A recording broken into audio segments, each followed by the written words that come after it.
series that brings us all together every day at 2 p.m. to listen to new speakers on new subjects. During the rule of the Mughal 500 years ago, Indian artisans had no knowledge or skill to set stones with bronze. It was the art of Jadao that was prominent in those days, and our goldsmiths and artisans learned the skill and the art of Jadao jewelry from them.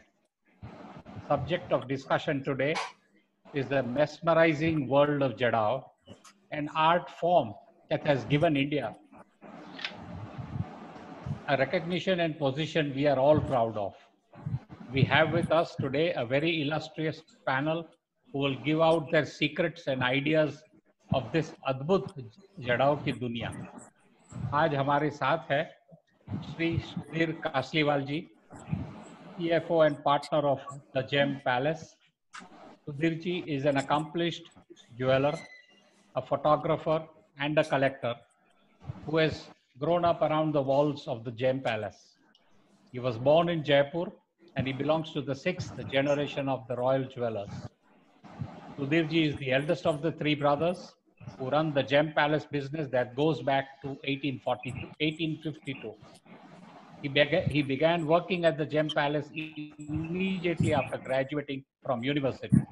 Besides his vast experience in the field of Jadao jewelry making, he holds the important position of an administrator and a financial controller of the company as well. As for photography, Sudhirji's love for the art form began as a hobby and soon transferred into a consuming passion. Rajasthan's spellbinding life, landscapes, and heritage have been a deep and long-lasting inspiration for him and all his works. The fairs of Rajasthan in the rural parts of Rajasthan and the rich culture and fabric of India are Sudhirji's intimacy of the country and the state. Its people, the heritage, they really give him a very special vantage point on the region and a license to capture its everyday beauty that only a true insider can visualize. Along with him, we also have Shri Chandra Surana ji. Chandra ji is the son of Padma Shri late Shri Prakash Chand ji Surana, a good friend of mine also, a 7th generation jeweler who expanded to Kolkata and Bangalore to start Bhuramal Rajmal Surana Johari as well, while keeping the heritage location to establish the relation among the tradition, craftsmanship, and heritage in the canvas of modernity. Today, Chandra Surana is transforming the royal business from the House of Suranas that is thriving for almost 3 centuries now on the basis of its tradition of continuity of high artisanal skills. Chandraji is fond of classical music. He is an avid horse rider and enjoys polo. We also have on the panel Pratik Shah, a young 3rd generation jeweler of a company whose foundation was laid by late Shri Umraumalji Shah, with offices set up in Jaipur, Mumbai, and New York. His sons and grandsons in a unique family-owned jewelry business work together to continue the unmatched legacy of the brand name Umrao. The Umrao Jewels name has been imaginative force in designing and manufacturing exceptionally handcrafted jewelry in Edwardian, Byzantine, Mughal, Kundan, Meena, Art Deco, Art Nouveau styles, and the uniqueness in blending of the various styles together to make spellbinding, charismatic jewelry. We have with us 2 ladies. The first, Sunita ji Shekhawat. Sunita ji Shekhawat is a brand in her own self, is a heritage fine jewelry brand that creates timeless masterpieces based on the traditional part and art of Meenakari with a fresh and contemporary aesthetic. For over 25 years, academic curiosity and experimentation with hand craftsmanship has influenced the brand's design philosophy and developed its distinctive aesthetic. The brand is noted for its amalgamation of unusual color palettes, interpretations of fresco motifs, architectural shapes from different regions within India. We also have the second lady, Shimul Vyas. Professor Shimul Vyas is a principal designer at the National Institute of Design, Ahmedabad. Currently, she is heading the NID's Knowledge Management Center across campuses in Ahmedabad, Gandhinagar, and Bangalore. Professor Vyas has 25 years of experience in design academics, research, practice, and training. Professionally trained in accessory design from the Fashion Institute of Technology, New York, USA. She has authored 2 books, When Jewelry Speaks, celebrating the tradition of Kundan Meenakari, is wholly dedicated to Kundan Meenakari, and the second book is Jewelry Trend Book, which presents the important macro trends in jewelry of 2018. Professor Vyas is also a steering member of our own GJSCI. Now, friends, I am going to moderate this webinar, but truly speaking, I have no capacity to moderate in front of such a august panel. I will try my best to, if I can just ask a few questions and at best get the best answers from all of them. We have a very interesting subject of discussion. It is something I am very fond of, and every single person in this panel is also extremely fond of. And there are millions and millions of people across the world who are so fond of this particular kind of jewelry. And that is the main reason why everyone wants to own a piece of Jadao. Ashok bhai, thoda English. So my first question will be, what is the history of Jadao and Meenakari? And firstly, what is the combination of Jadao and Meenakari? And I would like to put the first question to Sudhirji, a senior most person on the panel, who has the vast experience. And what is the connection with the Mughal royalty? Sir. We'll speak in Hindi and English because I see a lot of people want Hindi also. Sir, दोनों बोलिए sir. दोनों में बात करेंगे क्योंकि शुद्ध हिंदी और शुद्ध अंग्रेजी बोलना मेरे लिए मुश्किल है. But anyway, देखिए ये जो मीनाकारी है, हमारे जयपुर में कहा जाता है कि सब जवाहरात उद्योग, jewellery trade was brought to Jaipur by Savai Jai Singh, which I don't agree, because Jai Singh came in 1727 जब उन्होंने जयपुर बसाया, और मिर्जा राजा मान सिंह, उस जमाने में सवाई नहीं होते थे, वो राजा मान सिंह अकबर के जो चीफ थे, वो इस आर्ट को जयपुर लेके आए. और ये आर्ट मुगल्स पर्शिया से लेके आए लाहौर, और लाहौर से राजा मान सिंह जयपुर लेके आए. और जयपुर में उनका एक अभी सिटी पैलेस के उसमें आर्काइव्स में रखी होगी, एक 1886 में हेंडले यहाँ ब्रिटिश थे जयपुर में. He wrote a very good book on Jaipur enamels. Jaipur enamel के ऊपर उन्होंने रिसर्च करी, और उसमें भी ये मैं किताब दिखाता हूँ, ये उनकी किताब है, 1886 के कवर है, it's a photograph. Wow. He has illustrated that sword, not sword actually, टेका. क्योंकि अगर सिटी पैलेस में आप देखें महाराजा मान सिंह फर्स्ट के जो भी पोर्ट्रेट्स हैं वो टेके के साथ है. तो ये मुगल एम्परर में टेका लेके ये खड़े रहते होंगे एम्परर के सामने. तो वो जो उनका टेका है वो according to Hendley is one of the finest examples of meenakari of Jaipur. और उसका मैं I don't know if I can share, I have it on my phone, if I can share that picture, जो कि बहुत ही खूबसूरत ये मीनाकारी उस पे हुई भी है. और उससे ये जयपुर में मीनाकारी और कुंदन का काम शुरू हुआ। अब दूसरी चीज, जड़ाऊ और मीनाकारी है, तो एक कुंदनकारी है, एक मीनाकारी है। पीछे मीना होता है या फिर उनके आर्ट ऑब्जेक्ट्स बनते थे राजे महाराजाओं के।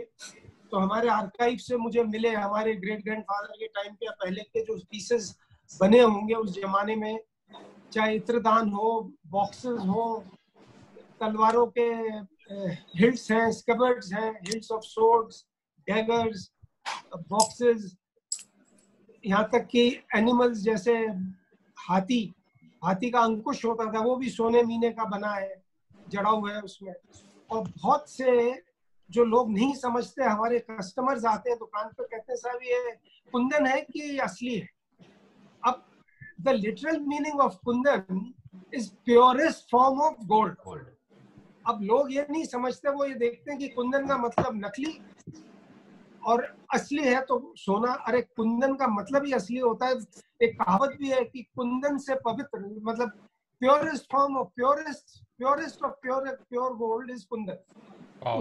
उस कुंदन से जो जड़ाई की जाती है उसको कुंदनकारी बोलते हैं, और जो पीछे मीना होता है वो मीनाकारी होती है। तो ये दोनों चीज साथ चलती हैं, जड़ाई, कुंदनकारी और मीनाकारी। अब मीना जो उस जमाने में होता था, ये भी अभी मैं तो अभी लेटली डिस्कवर किया। जब मैं कोई चीज बना रहा था तो मैंने कारीगर से कहा कि भाई ये जो पहले हमारी ये बनी हुई चीजें, ऐसा रंग क्यों नहीं बैठ रहा? बोलता है साहब आप कौन से जमाने की बातें कर रहे हैं, पहले कोयले की भट्टियां होती थी। आई हैव illustrations of कोयले की। How can I share the illustrations? I don't know. Can you do it only with either share screen or you have to show on your cam. That's all. No, I have it on the phone और उसमें share का कोई वो नहीं आ रहा है। IPhone में I think there is probably limitation. हर फोन में मैं किताब से ही दिखा दे। I have compiled a book of various drawings and pictures that I found in our archives. तो मैं आपको वो उसका जो मैं जिस क्षण की बात कर रहा हूँ, this must be there in the City Palace archives. मैं वो आपको दिखाना चाहता हूँ कि कितनी खूबसूरत, ये देखिए, ये if you can see it, ये मानसिंह का क्रच है। और इसका जो ऊपर जो क्रच जिस पर टेका है, जो हैंडल है, वो जेड का है, जड़ा हुआ हुआ। और फ्लोरल मोटिव्स, एनिमल मोटिव्स, ये सब इस पे अलग अलग ढंग के बने हुए हैं। These are 32 cylindrical pieces joined together, which was like a walking stick or a crutch of Raja Man Singh. Wow. So ये हिस्ट्री जयपुर में शुरू हुई है अकबर के जमाने से। और जयपुर जब बसा तो जौहरी बाजार अगर जयसिंह जी ने बनाया, इसका मतलब कि हमारा जवाहरात का उद्योग आमेर में था। इसीलिए उन्होंने, ये तो था नहीं कि पहले उन्होंने जौहरी बुलाया और फिर जौहरी बाजार बनाया। तो जो जयपुर का जवेरी बाजार या जौहरी बाजार है वो जयसिंह जी ने, because there were jewellers already existing in Amer from the period of Akbar. और बहुत सारी ऐसी चीजें हैं उस जमाने की जो विक्टोरिया एंड एल्बर्ट म्यूजियम में भी है, वहाँ लंदन में डिस्प्लेड है। और हैंडले ने इतनी रिसर्च करी कि आज जो काम होता है वो 10 दिन 15 दिन में हम चाहते हैं कारीगर बना के ले आए। हैंडले की किताब में उसने इलस्ट्रेशंस दिए हैं और पूरा डिटेल किया है कि इस पीस को बनाने में कितने साल कारीगर को लगे, या कितने महीने, या कितने दिन। So there are certain pieces which have taken 5 years, 60 months. He has described, he has illustrated those pieces also. So this is a work of patience, which unfortunately now the current karigars neither have it nor have they got the opportunity to learn. क्योंकि जब मेरे से कारीगर ने कहा तो मैंने कहा भट्टी, मैं ये पूछता हूँ कि हमारे इतने लोग जड़ाऊ में डील कर रहे हैं इंडिया में, अगर आप इनसे पूछेंगे कि कितने लोगों ने मीनाकारी होते हुए कारीगर के घर जाके या जड़ाई करते हुए देखा है, तो मैं नहीं समझता 5% से ज्यादा लोग होंगे जिन्होंने मीनाकारी होते हुए देखा होगा या इस प्रोसेस को समझा होगा कि कैसे होता है। तो मैंने ये डॉक्यूमेंट किया था आज से कोई 25 साल पहले मीनाकारी। मैंने विजिटेड वेरियस वर्कर्स मुझे उस समय का पता था कि बड़ी बड़ी भट्टियां हैं, बड़े आइटम के लिए छोटी भट्टियां हैं, कोयले की भट्टी होती थी, और वो दिमाग से उनको अपने एक्सपीरियंस से तजुर्बा होता था कि कितनी देर फर्नेस में डालना है। अब आजकल I am told, I am not seen, मैं रिसेंटली किसी कारीगर के नहीं गया, but they are all using electric furnaces. तो वो कहते हैं कि जो उस जमाने का वो जो चारकोल था, उस पर्टिकुलर कोल जो अब नहीं मिलता, उस कोल की जो हीट होती थी वही चटक लाल जो मशहूर हुआ करता था मीने में, चटक लाल बोलते थे, which was the most difficult colour to attain. वो चटक लाल मीना वो भट्टी की वजह से ही होता था। और ये जो मीना, ये जो हमारा मीना जिसे बोलते हैं, ग्लास टाइप जो होता है, ऑक्साइड्स और उसमें जो मिनरल्स होते हैं, ये लाहौर से ही आया करता था उस जमाने में, और वही मीना हुआ करता था। जो अब आजकल मॉडर्न टेक्निक्स आ गई है, इसलिए ना तो वो कलर हमको वैसे देखने को मिलते हैं, plus gold has to be purer than 22 carat to get the right meena. उसका मीने का कलर ही जब आएगा जब 22 point more than 22 carat gold होगा, 23.5 कैरेट होगा, उतना ही कलर अच्छा बैठेगा, उतनी भट्टी के वो, और फिर प्लेट थिक होनी चाहिए जिसमें एनग्रेविंग आप डीपर करें। So anyway, this is not part of history, but history starts from Amer, from Akbar's period. और वो आज भी, और एक the good part is कि चाइना आ जाए, अमेरिका आ जाए, इजराइल आ जाए, मीनाकारी का काम तो हाथ से ही होगा, और ये कोई इसको मशीनों से नहीं कर सकता। तो that way we are in a better position in Jaipur और इन इंडिया, जहाँ भी होता है, अहमदाबाद, बीकानेर, जोधपुर, सब जगह होने लगा है। But initially it started in Jaipur, in Amer to be exact. Chandra ji, आप क्या ऐड करना चाहेंगे? नहीं, बस जैसे आपने कहा ना कि इसकी हिस्ट्री के बाद में ये रॉयल्टी का इतना फैसिनेशन क्यों रहा जड़ाऊ के ऊपर, हाँ, तो उसका मेन कारण यही था कि लोगों को, आर्टिस्ट्स को थोड़ा सा प्रमोट करने का एक उस वक्त जो टेस्ट और उनका था कि उनको एनकरेज करें, ये एंगल से अच्छे काम करने की उनको प्रेरणा दी जाती थी, उनको उसके लिए एनकरेज किया जाता था। और कोई उनके पास में प्रेशियस बिलोंगिंग उनके पास मिली हो उनको गिफ्ट में, या उनके राज्य में कोई चीज़ ऐसी हो, उसको बनवा सकें उस तरीके से, उस एंगल से उसको कमीशन कराने की उनकी इच्छा रहती थी।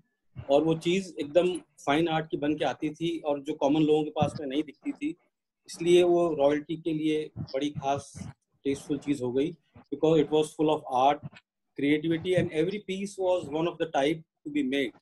चाहे वो उनके लिए एक आर्ट ऑब्जेक्ट बन रहा हो तो, या कोई एक particular piece of wearable art हो, या बाजूबंद हो, या इस तरह कोई चीज़ जो बनती थी उस जमाने में, वो रॉयल्टी के फैसिनेशन की हुआ करती थी, उनके यूज़ की हुआ करती थी, जो कॉमन लोगों के लिए नहीं थी।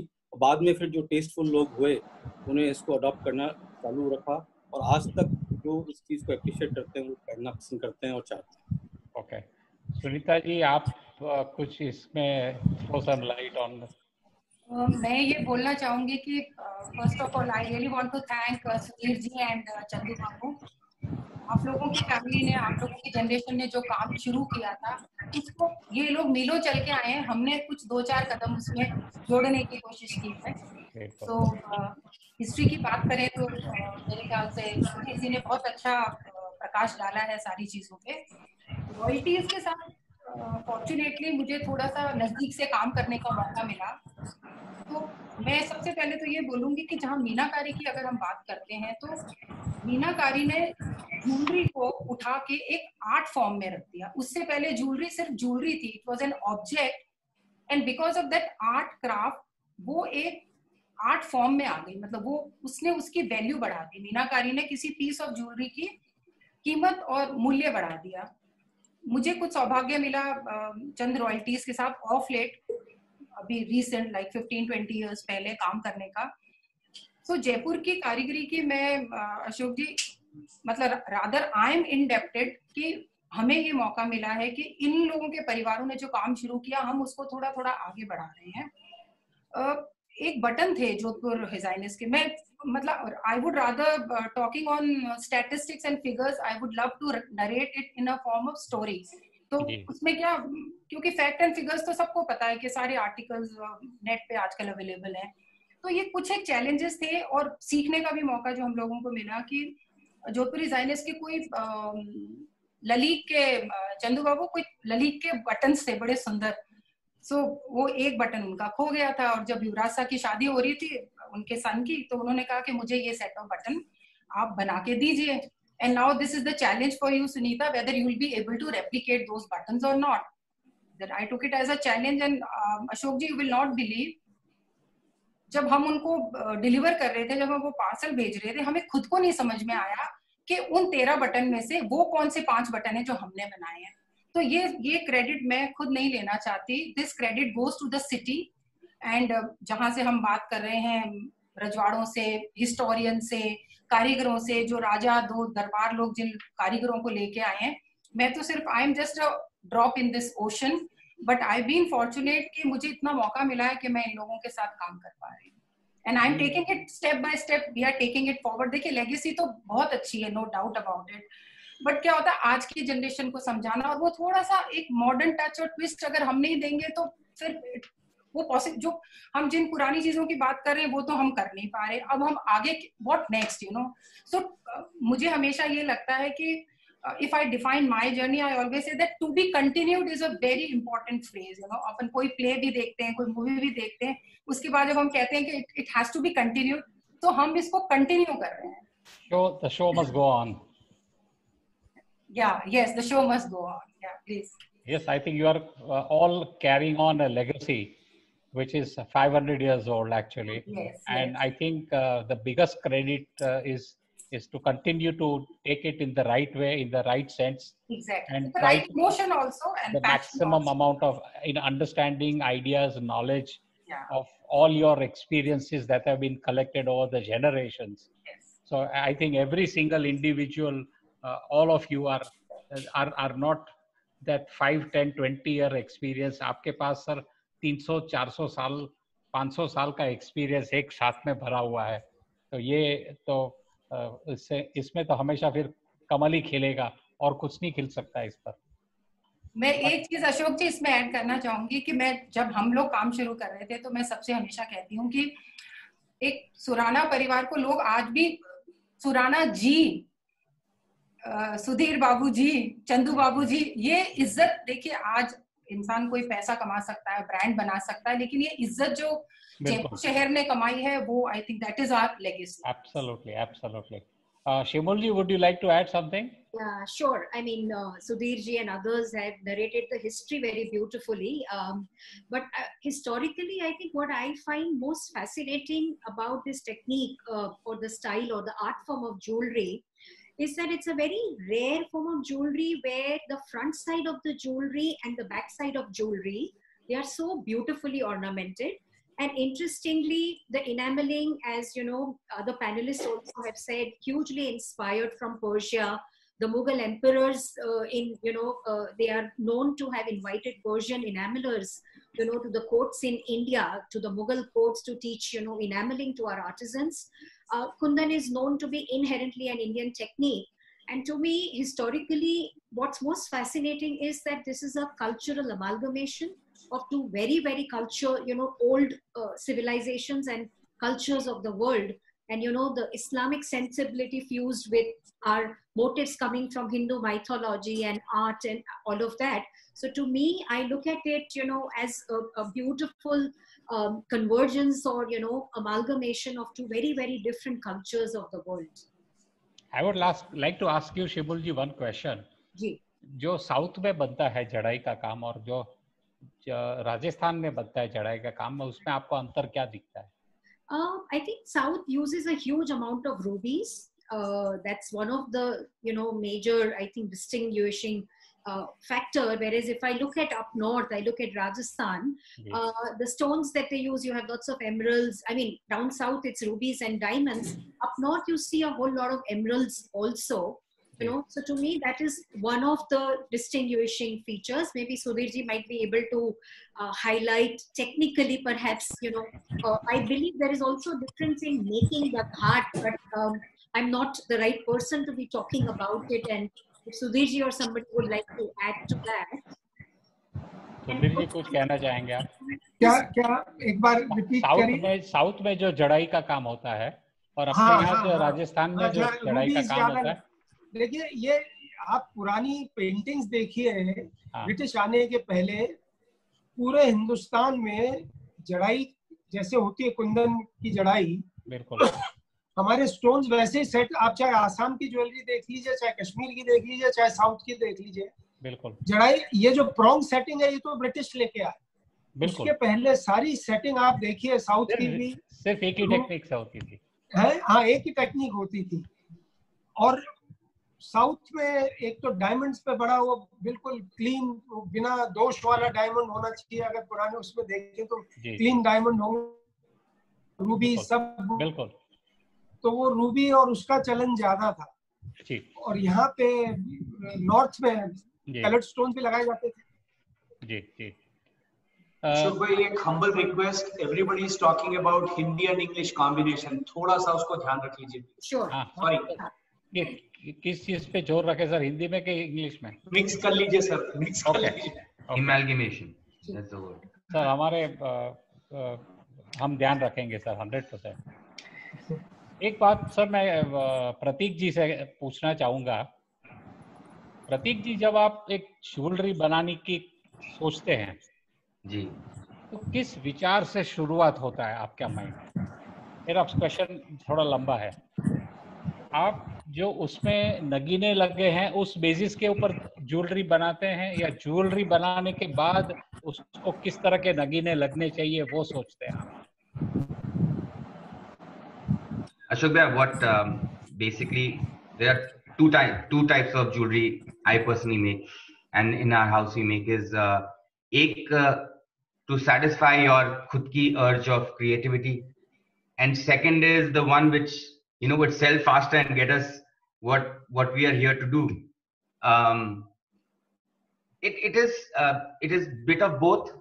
Sometimes you find beautiful stones which you want to make jewelry out of, and make one of a kind of piece ki usme ye karte hain ki if you were to make something in maybe 20 days time, we give that karigar full leverage, full time, full remuneration. You make something which is beautiful because this piece kind of deserves it. Otherwise also हम लोग को बहुत ध्यान देना पड़ता है कि what does today's the youngsters, the people who are going to wear your jewelry, the women, what is in their mind, to read their mind, to understand what would they like to, what they want to wear, what would they love passing on to their generations, and it's something which is close to their heart. So आपको ये सारी चीजें सोच के, and then you start deciding on what you want to make. Yeah, it plays a major role in I think today making any piece of jewelry, because at the end you want to give it, you want to pass it on, you want people to buy it, wear it, flaunt it, enjoy it. That's the whole idea. Chandra जी, आपका क्या विचार है sir? आप किस तरह से सोचते हैं? आप नगीने से ज्वेलरी की शुरुआत करते हैं या ज्वेलरी के बाद नगीने पे जाते हैं? ये इसमें दोनों पहलू इन्वॉल्व हैं। इसके अलावा एक तीसरा पहलू और भी है जिस पे मैं थोड़ा सा प्रकाश डालूंगा। सबसे पहले अगर कोई अच्छी चीज़ नगीने के रूप में नज़र आती है, उसके अगर हमको चारों तरफ अपनी ज्वेलरी डिज़ाइनिंग को वीव करना है, तो हमारा प्लान उसके हिसाब से होता है कि किस तरह से वो चीज़ या तो लटकन में काम आएगी या सेटिंग में काम आएगी, या कितने नंबर पीसेस हैं, किस तरह डिज़ाइन बनना चाहिए। एक तो ये एंगल होता है। दूसरा ऐसा होता है कि हमने कोई डिज़ाइन देखा, हमने उसका कोई इंस्पिरेशन लिया, उसको हमने बनाने का चेष्टा करी, तो उसके अंदर उस काम को करने के लिए किस तरह का कारीगर फिट रहेगा, अलग अलग स्टेजेस के ऊपर वर्क करने वाला कारीगर कौन कौन होगा, मीनाकार कैसा होना चाहिए, घाट करने वाला कौन सा होना चाहिए, वो सब चीज़ की प्लानिंग करनी पड़ती है। तब उस चीज़ का जाके अल्टीमेट ऑप्टिमम आउटपुट आता है। और तीसरा नज़रिया होता है कि कस्टमर क्या चीज़ चाह रहा है, किस तरह से वो चीज़ चाहता है पहनना, यूज़ करना, उस एंगल से उसको क्रिएट करना पड़ता है। तो स्टेजेस सभी चीज़ों में करीब करीब एक सी रहती है, पर अलग अलग तरह से उसको अप्रोच करना पड़ता है, क्योंकि creating kundan jadau meenakari piece is not just creating a piece of jewelry, it's a heirloom, it's a piece with an artistry, it is a piece which has got a lot of value involved, from creation to the person who owns it and probably passes on to further generation. Sunita ji, मैं आपको भी एक प्रश्न पूछूंगा। जी। अगर एक 30 carat का बहुत बढ़िया ड्रॉप आपको कोई सामने रख देता है तो आपको क्या दिखता है? मुझे सबसे पहले तो क्लाइंट बिल्कुल नहीं दिखता।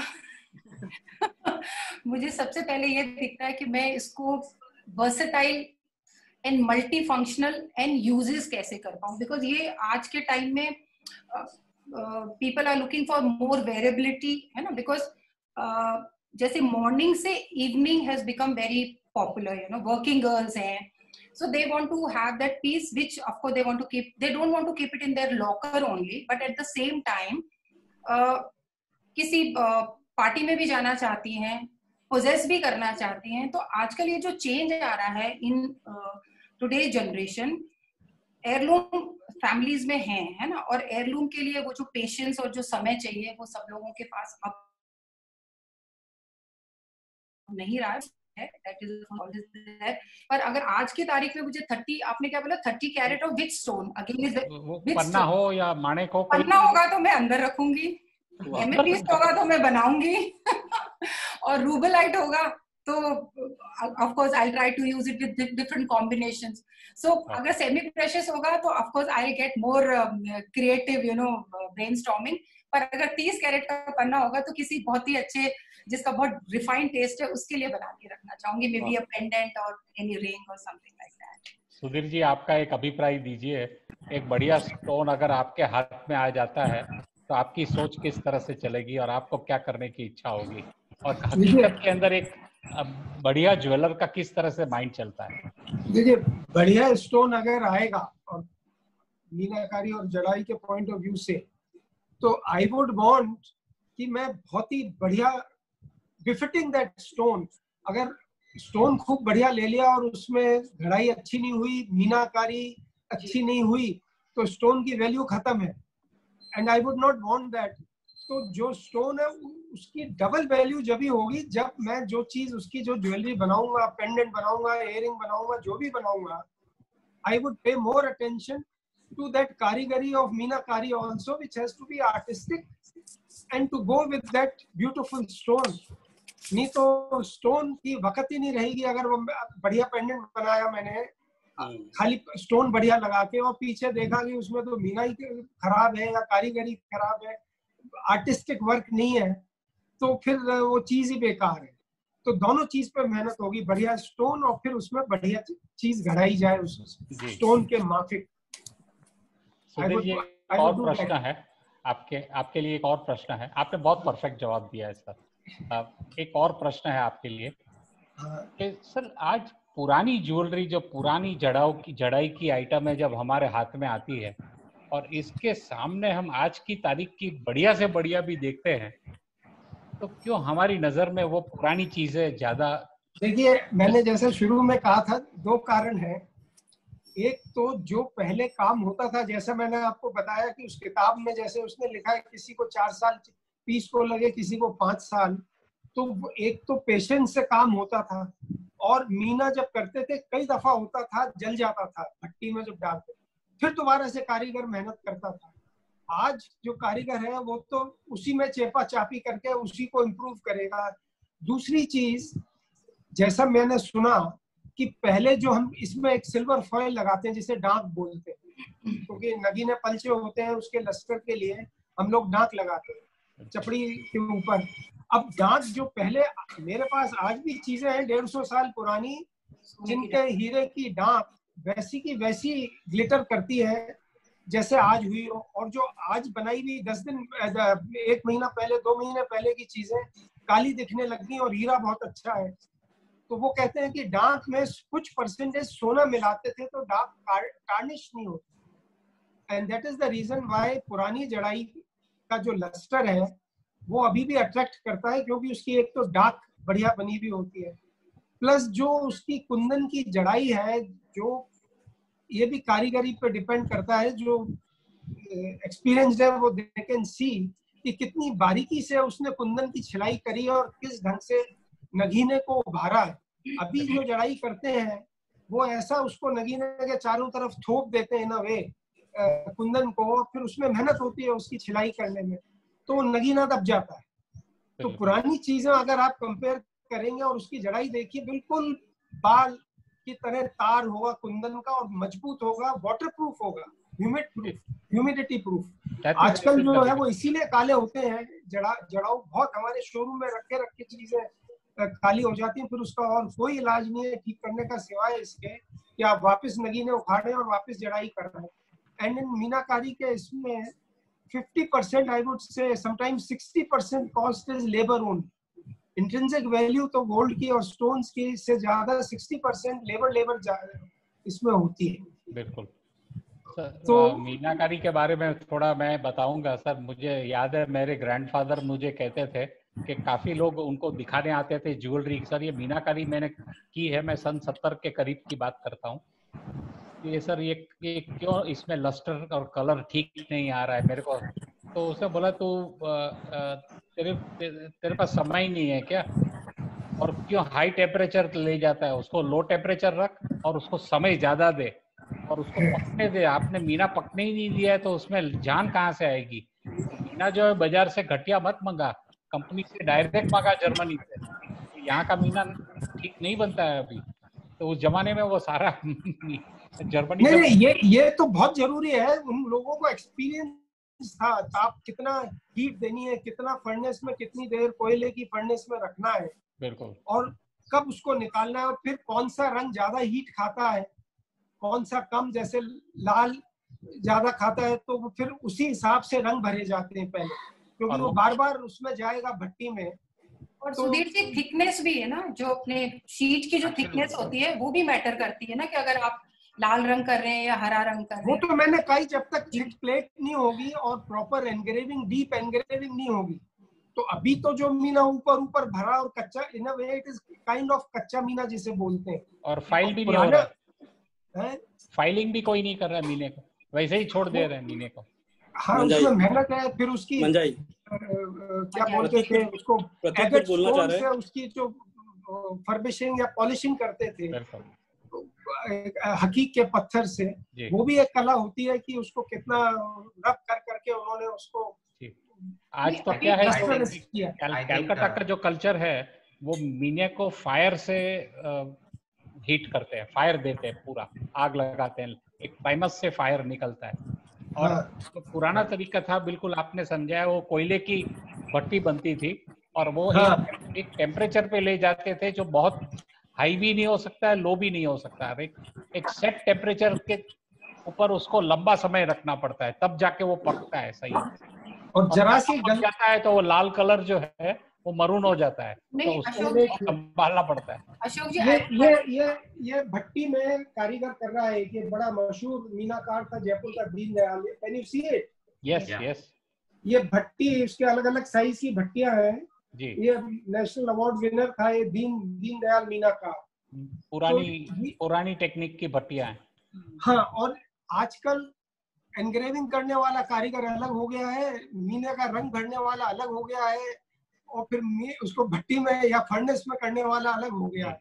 पहले जो ओरिजिनली, जैसे हैंडले ने भी बताया कि every item was a unique item.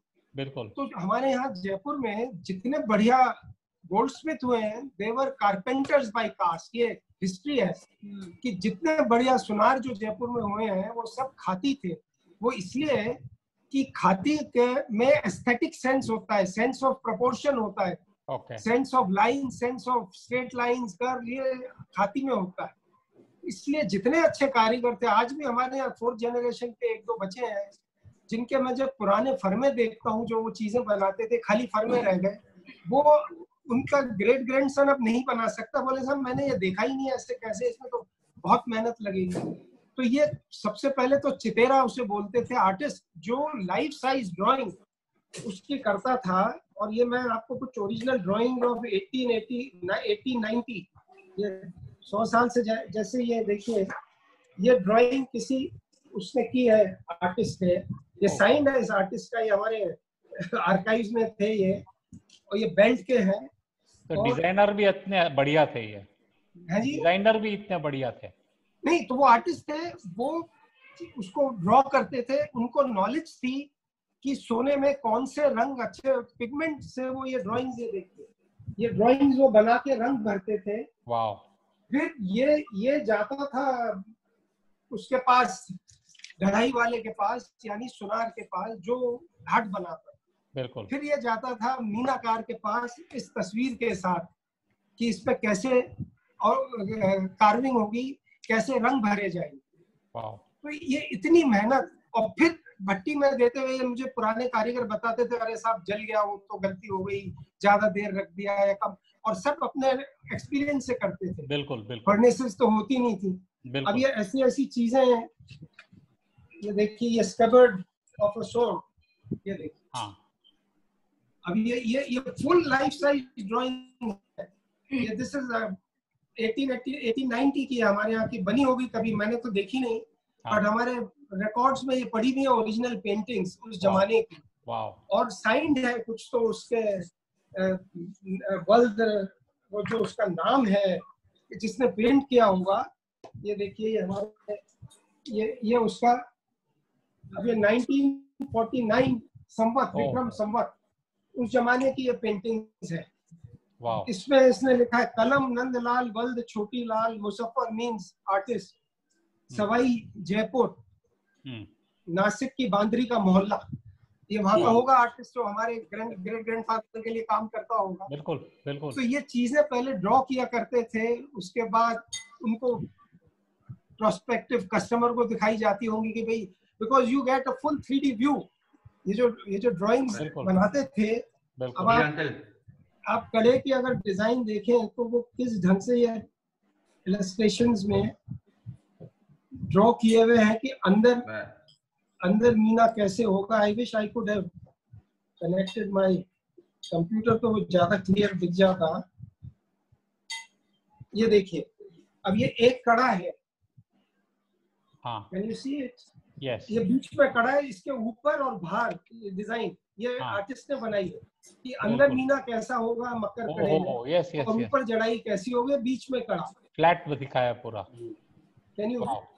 अब समझ में आया आपके? बिल्कुल बिल्कुल।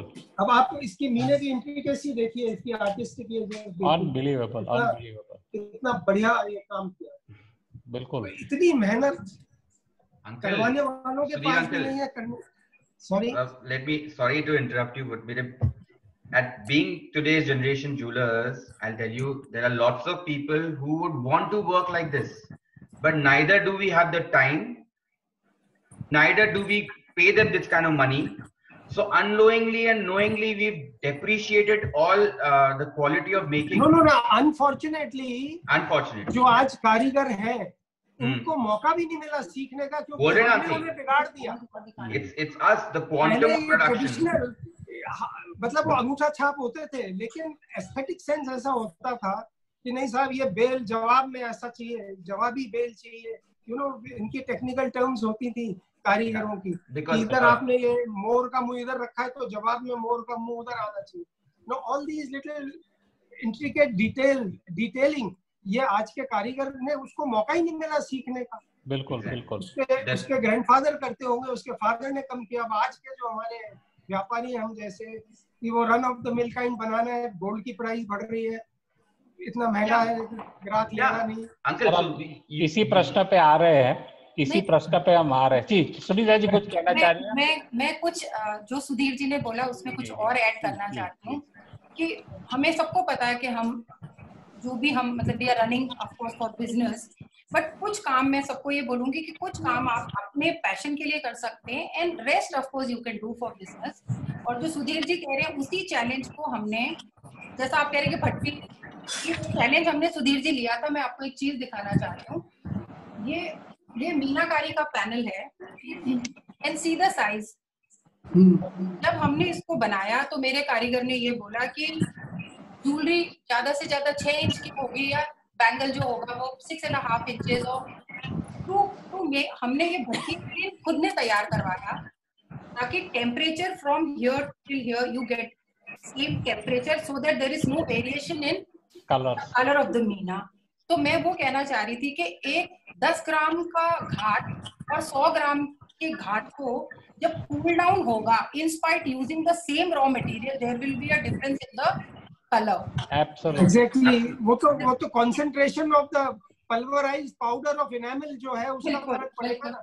अब ये बारीकी सुधीर जी या तो एक्सपीरियंस से आ सकती है या किसी की बहुत चेष्टा हो कि उसको डीप डाउन सब्जेक्ट में जाना है, तो वो आज मुझे लगता है कि बहुत कम लोगों के पास पेशेंस भी नहीं है, समझ भी नहीं है, एंड पीपल डू पे also. Sunita aunty, I'll tell you, it is again, I'll tell you. So if at the end of the day, okay, you make pieces for yourself, one-off pieces, but most of the production, I'm sure Chandu bhaiya will agree with me, that it's for the people you are catering to, you know.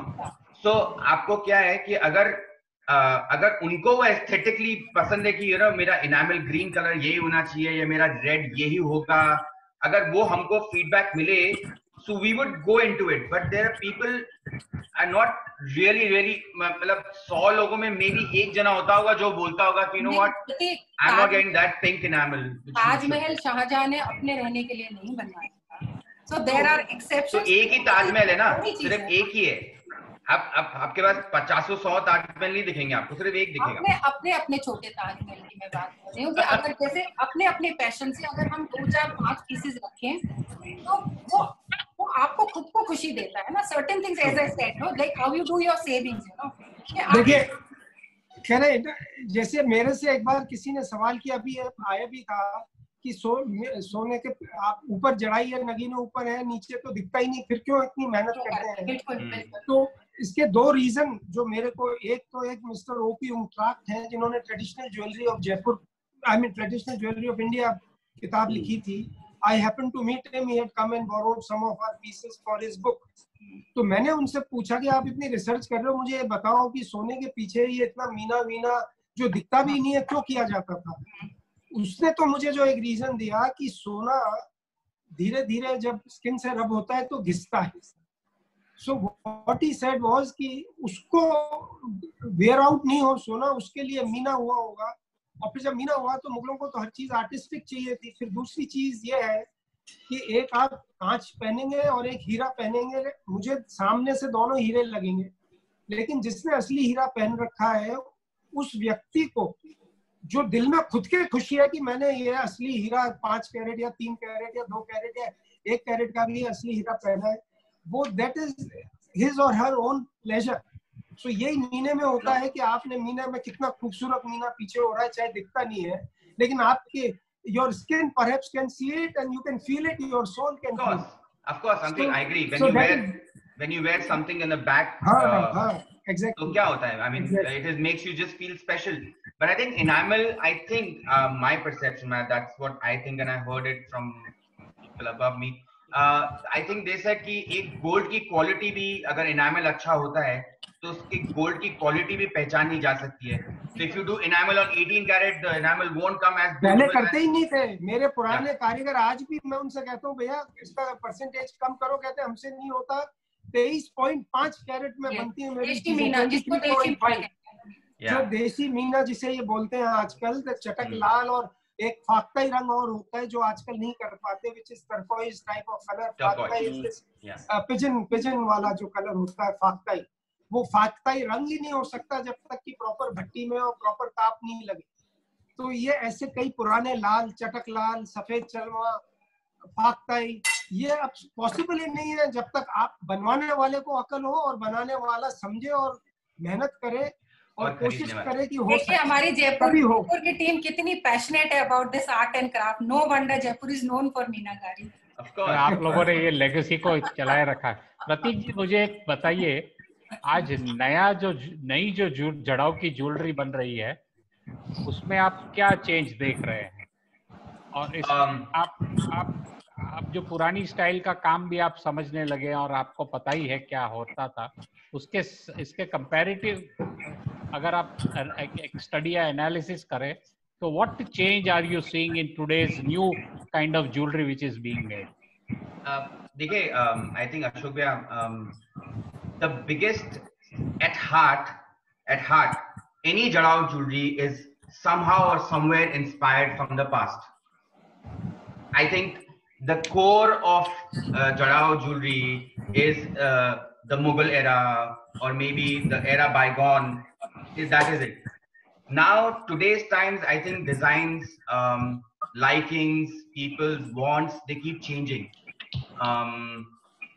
Latest, अभी जो अगर हम लोग देखें कि how Jarao has transformed is, I think we've gone into, like Sudhir uncle would say, 23 karat gold was minimum they used to use. 22 karat was the minimum they used to use. Nowadays, the prachalan, or the way people are doing is minimum 18 karat gold, because again, at the end of the day, they want feasibility. They want that it should be low price, yet it should be opulent. Design element, I would say, it keeps going and coming back, because likings, according to I think the trendsetters which are there all over the world, including India, abroad, internationally, उनके हिसाब से trend change होते रहता है. Nowadays, I believe people are more into, they would want, something subtle, something simpler, can be worn in an evening, or it shouldn't be there stuck in the locker. They can wear it. Their daughters should love wearing it. Basically, it's more about wearing your jewelry and enjoying it, rather than just keeping it and thinking that we made a great savings, we're going to pass it on to our generation. That's secondary. First is they want to enjoy their life. They want to enjoy at the moment what they've bought, and so it basically revolves around that whole aspect of wearability, feasibility, and at the end of the day, which is classic and can be passed on as well. इसमें अभी काफी वो changes आ रहे हैं, जो changes आते हैं according to the mindset of people. So that's what I think the trend is. Chandra ji, आप क्या कहना चाह रहे हैं? नहीं, इसके बारे में मैं यही कहना चाहूँगा कि कस्टमर की ज़रूरत अपनी जगह है, जिसको हमको एड्रेस करनी है, और हम ही हैं जो उनको अच्छे चीज़ के लेने के लिए गाइड करेंगे, इंस्पायर करेंगे, और कैसे अच्छा काम महत्वपूर्ण है, कैसे उनके लिए होना उसका आवश्यक है, और कारीगर से कैसे अच्छा काम लेना है, उसका हम एक तरह का ब्रिज हैं. We should not try to just give it up to all commercial aspects of things कि लोग आ रहे हैं, जिस तरह की चीज़ मांग रहे हैं, उस एस्टिमेट में उसको करने की ज़रूरत है. उनको एक गाइड करने की ज़रूरत है कि अच्छी चीज़ होने का क्या महत्व है. भले ही हम वो चीज़ उनको बना के दें, वो उनके मल्टी यूटिलिटी की हो, ज़्यादा काम में आने की हो, ज़्यादा वेरिएबल एस्पेक्ट की हो, उस चीज़ को देखें. और उसी तरीके से कारीगर लोगों को भी हमको उतना लेवरेज देना चाहिए कि वो अच्छा काम कर सकें. ये मैं आपको एग्जांपल दे रहा हूँ.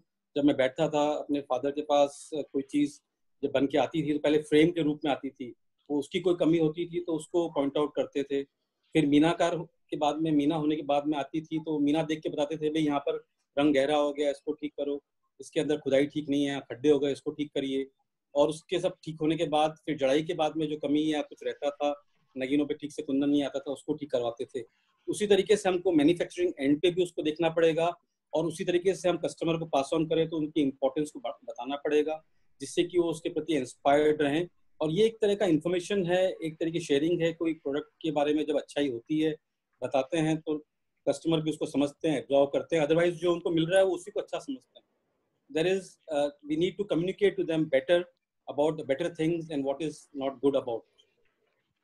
आप अगर नए मैन्युफैक्चरर्स जो बना रहे हैं उनको क्या सलाह देंगे? देखिए, व्यापार के लिए सब अपनी अपनी समझ से काम करते हैं. सलाह खास यही देने की है कि अपने स्टैंडर्ड्स को मेंटेन रखिए और अपने कारीगरों को अच्छा काम करने के लिए पे करिए. उनकी कहाँ पर कमी है उसको बताइए, और उस काम को ठीक कराने की ज़रूरत हो ठीक करवाइए, उसके बाद ही आगे जाने दीजिए.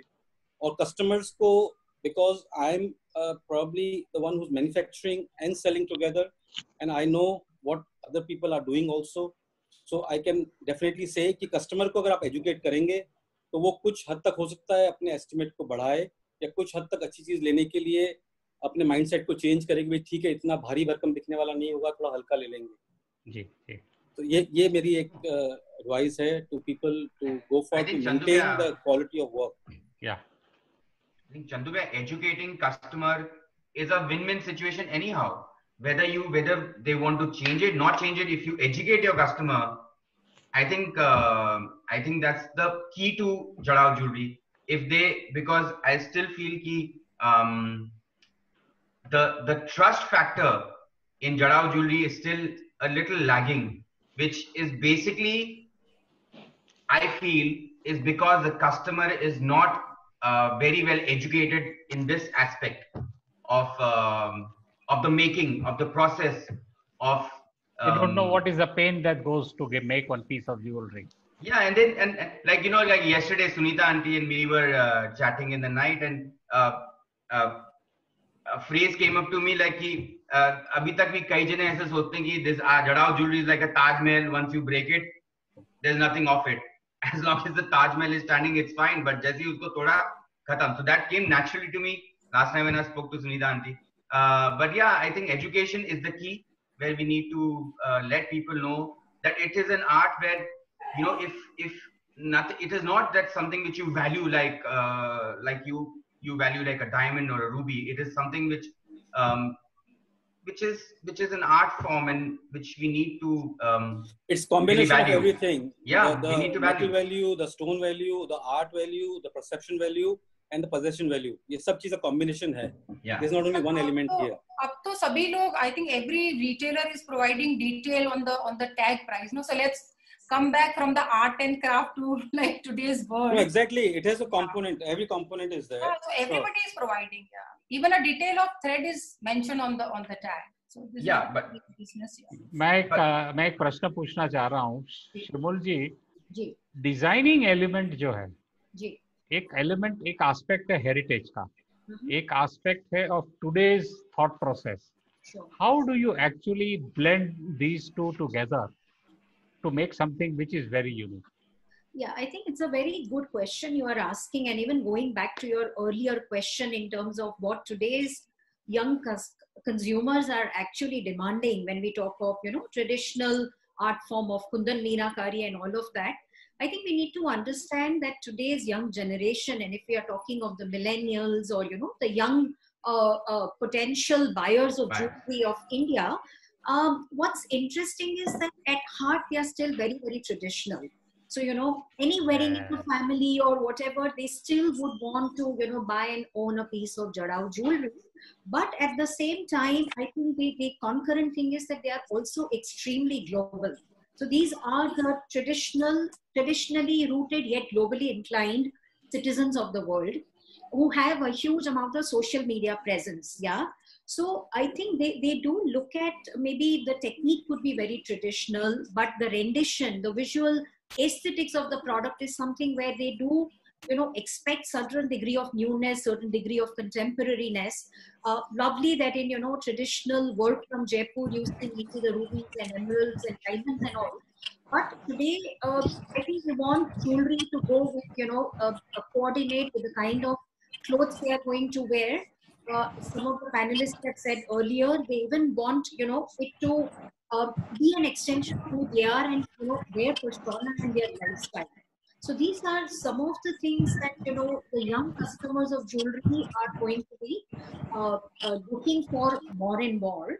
And yeah, I think it's a very judicious blend you need to create, where the technique is very, very traditional, but your visual design could be more contemporary. Or instead of making, Jadao jewelry so heavy, looking at today's lifestyle, you have so many working women and all of that, you need to make much nicer, smaller pieces. You need to make pieces which can easily blend with different kinds of clothes and so on, So one will have to approach maybe the design of the pieces in a more contemporary way. And when it comes to the craftsmanship and all, going back to Sudhirji and what we were discussing, I think this art form has become very, very commercial. And I would just take a minute to add that when I was doing research for the Jadao book in 2010, a very interesting fact that I came across, and this is slightly away from the point, but I think it would be of interest to everyone. It is believed in India, जो हमारे कारीगर लोग होते हैं, they are the descendants of Lord Vishwakarma. So traditionally, our karigars always believe that whatever creativity they have, whatever beautiful pieces they are creating, it is guided by divine hand. It is a super, some power above there that's guiding their creativity and craftsmanship, because of which they always looked at creating that piece through through the lens of devotion. Today, I think in a competitive world, and everything is driven by the economic constraints and commerce and so on. So I think from devotion, when the economic aspect of something overrides, then I think and the patience and other things that Sudhirji spoke about, a piece taking 5 years. Today, who has the patience? Neither the karigar nor the customers would want to wait for so long. So I think the aspect of patience, the aspect of pride, is something that is what we really need to revisit and see how some of these elements could be brought back. So true, so true. Ji, Sudhirji. One Well thing, said. Ashok ji, Very well said. one thing I would like to add is roles भी बदल गए हैं, Shimul. The same lady, वो same he lady, when she goes for a wedding, she wants to wear a heritage piece. Sure. The same person, when she goes for a work, she would want to wear. तो मैं कहती हूँ कि person is same, profession and lifestyle इतनी change हो गई है कि एक ही इंसान को बहुत तरह की ज्वेलरी चाहिए. So there's scope for everything. When a brides get married, she wants to wear the best heirloom piece, maybe handed over to her from her grandparents, or maybe Gem Palace, Surana ji या सुनीता जी या प्रतीक से किसी से भी बनवा लेते हैं वो लोग. रोल बदल गए हैं, लोगों के रोल बहुत. अभी देखिए, मैं I think when I go for a formal occasion, I always wear a sari, but today I'm sitting in my office wearing a salwar kameez, so I will need a small pair of earrings. तो role बहुत बदल रहे हैं, उसके हिसाब से जो changes आ रहे हैं, which we all have to accept. Ashmita aunty, इसमें एक चीज और है कि I'll tell you now, the generation, now again there is a gap in generation in jewelry also. Yes, So mother would want something and the daughter would completely disagree that mom, I'm not going to wear it in my wedding. So to strike that balance, to strike that uncle, चीज बड़ी हो या छोटी हो, it has खूबसूरत to have an aesthetic appeal, number one. absolutely, yeah. And number two, what I was taught by my father, उन्होंने बड़ा अच्छा एग्जांपल देके मुझे बताया था जब ये ज्वेलरी डिजाइन करते बनवाते थे. देखो भाई, बड़ी चीज बनाओ या छोटी, सैगल के गाने होने चाहिए जो अमर है. बप्पी लहरी के मॉडर्न गाने नहीं जो 1-2 महीने में खत्म हो जाते हैं. सैगल के गाने पक्के रहते हैं, क्लासिक. तो this is what my father taught me. And you can change and blend traditional designs, but if you go through the various books and designs are traditional designs, So Sudhir uncle, आज भी नकल हो रही है in different way. आपके जमाने में Saigal classic थे, आपके जमाने में सैगल क्लासिक थे, हमारे जमाने में बप्पी लहरी क्लासिक है. तब इसका जनरेशन खत्म हो गया ना. आप 2 साल बाद देखिए, अरे आप अभी भी I am a disco dancer आज भी गाते हैं सब. जो असली आर्टिस्ट है, कॉन्सर्ट है, वो आज पैदा हुआ होगा और समझता है म्यूजिक को, तो आज भी सैगल को अप्रिशिएट. नहीं, मैं सुधीर जी और प्रतीक के बीच की एक चीज दिखाना चाहती हूँ. दिखाइए. सुधीर जी, आप बात कर रहे थे मीनाकारी की और आप प्रतीक बात कर रहे हो आज की जनरेशन की. तो look at this piece. This has all the possible colors of Meenakari, but I think any girl, maybe from 18 to 20-25, can easily wear this piece with her nice white shirt. हाँ, now this is a good piece. इसमें आपका ये देखिए traditional design भी है, तावीज के बनते थे नेकलेस. बिल्कुल. सतलड़े भी बनते थे, पचलड़े भी बनते थे, तो तावीज आपने लिया है as inspiration. Yes. But then you have used this to suit modern needs. So बिल्कुल. this is exactly. Thank you. Coming from you has a lot of meaning for me as well. Sunita ji, मैं तो आपकी design देख के ही समझ आपने गया कि इंस्पायर कर दिया लोगों को नया सामान नहीं, बनवाने. मैं इन दोनों के बीच की बात कर रही हूँ. नहीं, ये आप इजीली दिस एनीवन, बिकॉज मुझे पता है बहुत सारे young, I can see Sonali Pareek on the screen. So बहुत सारे हाय. सो बहुत सारे लोग जो यंग बच्चे हैं, देखिए उन्हें हम कैसे इंस्पायर करेंगे ना. We have to find a middle way where exactly. art and craft is same, but the interpretation, as Simul has put, कि interpretation इतना modern हो गया है कि ये आप white shirt के साथ पहन सकते हैं, सलवार कमीज के साथ पहन सकते हैं, किसी अच्छी शिफॉन साड़ी के साथ भी पहन सकते हैं. So this is one of the example, and I'll show you one more piece, which is can you show me that back? Sudhir ji, मैं एक एंगल और सबको दिखाना चाहूंगी. ये काले मीने को कभी किसी ने, ब्लैक मीने को कभी किसी ने ज्वेलरी में यूज उतना ऑस्पिशियस नहीं माना गया था. And black is a opaque enamel. तो हमें लगा कि हम क्यों ना इसको ऑपोजिट करते हैं। तो जहाँ मीनाकारी होती थी वहां तो हमने सिलाई की और जहाँ सिलाई होती थी वहां हमने मीना किया। तो ओपेक को हमने देखे इतना ब्राइट एंड ब्यूटीफुल कर दिया। So we have to find some more innovative way to, मतलब जैसा आपने बोला शिमुल जी कि art and craft Sudhir ji की और क्रिएटिविटी आपकी जो डिजाइन इंस्टीट्यूट समझते हैं, and in between we need people like me, Prateek and maybe और लोग जो बहुत इसको देख रहे हैं, तभी ये आर्ट एंड क्राफ्ट आगे जा पाता है।